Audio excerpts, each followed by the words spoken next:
Transfer of heat, conduction.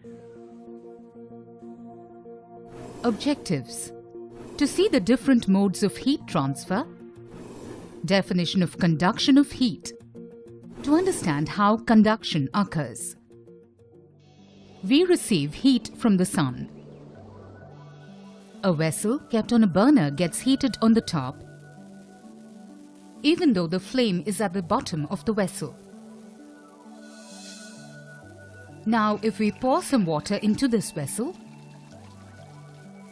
then the entire amount of water gets heated in spite of the flame being at the bottom of the vessel.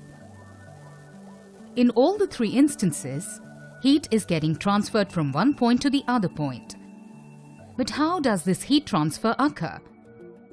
Basically, heat gets transferred by three modes: conduction, convection, and radiation. We shall first see the conduction mode of heat transfer. Let us take a look at a simple experiment. With the help of wax, stick nails at equal intervals on an iron rod. Now heat one end of the rod.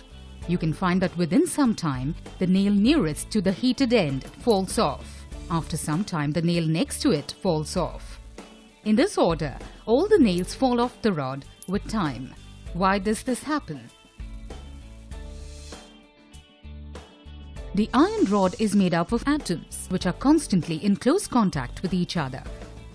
When the rod is heated from one end, the atom which is near the flame gets heated first. Then this atom, while remaining in its position, transfers heat to the adjacent atoms. These atoms in turn transfer heat to the next atoms. When the point where the nail is stuck to the rod gets heated, the wax melts and the nail falls off.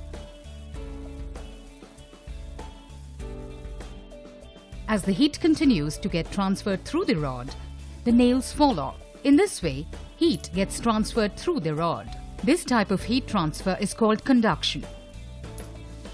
Hence, conduction is defined as the process of heat transfer, where heat is transferred from one atom to the other without the actual displacement of atoms.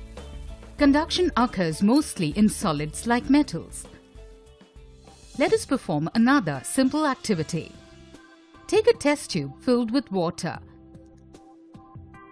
Take a piece of ice and wrap a copper wire around it. On dropping this ice piece into the test tube, it settles to the bottom of the test tube. Now hold the test tube in a tilted position over a burner. The water at the top of the test tube starts getting heated. As we continue heating the test tube, the water at the top starts boiling. But still, the ice at the bottom of the test tube does not melt. This means that water at the bottom has not yet been heated, and heat is not yet transferred to the bottom. Hence, we can say that conduction does not occur in liquids because the molecules of liquids are not arranged in close contact with each other. So when a particular molecule gets heated, it is not able to transfer heat to any adjacent molecule. But how does heat get transferred in liquids? Heat transferred in liquid takes place by a phenomenon called convection. We shall study this in our next topic.